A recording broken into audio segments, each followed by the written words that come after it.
பொன்னமராவதி அருகே மேலத்தானியத்தில் லோடு வண்டிக்குள் சிக்கியிருந்த பாம்பை மீட்டு பொதுமக்கள் வனப்பகுதியில் விட்டனர். புதுக்கோட்டை மாவட்டம் பொன்னமராவதி அருகே மேலத்தானியத்தில் முருகேசன் என்பவர் வாகன பழுது பார்க்கும் தொழில் செய்து வருகிறார். இந்நிலையில் பரம்பூரைச் சேர்ந்த சீமான் என்பவர் தனது வாகனத்தை பழுது பார்ப்பதற்காக மேலத்தானியம் கொண்டு வந்துள்ளார். அப்போது வாகனத்தின் ஸ்டேரிங்கின் கீழ்ப்பகுதியில் பாம்பு ஒன்று இருப்பதை கண்டு முருகேசன் அதிர்ச்சி அடைந்தார். இந்நிலையில் உடனடியாக அருகில் இருந்தவர்கள் உதவியோடு அதில் சிக்கியிருந்த நாகப்பாம்பை உயிரோடு மீட்டு வனப்பகுதிக்குள் விட்டனர். இதனால் அப்பகுதியில் சிறிது நேரம் பரபரப்பு ஏற்பட்டது.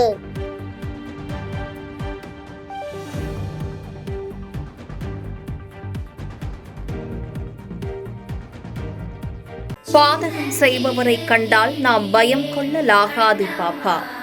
மோதி மிதித்து விடு பாப்பா, அவர் முகத்தில் உமிழ்ந்து விடு பாப்பா. அண்மை செய்திகளை உடனுக்குடன் தெரிந்து கொள்ள இணைந்திருங்கள் எம் நாடு தொலைக்காட்சியுடன்.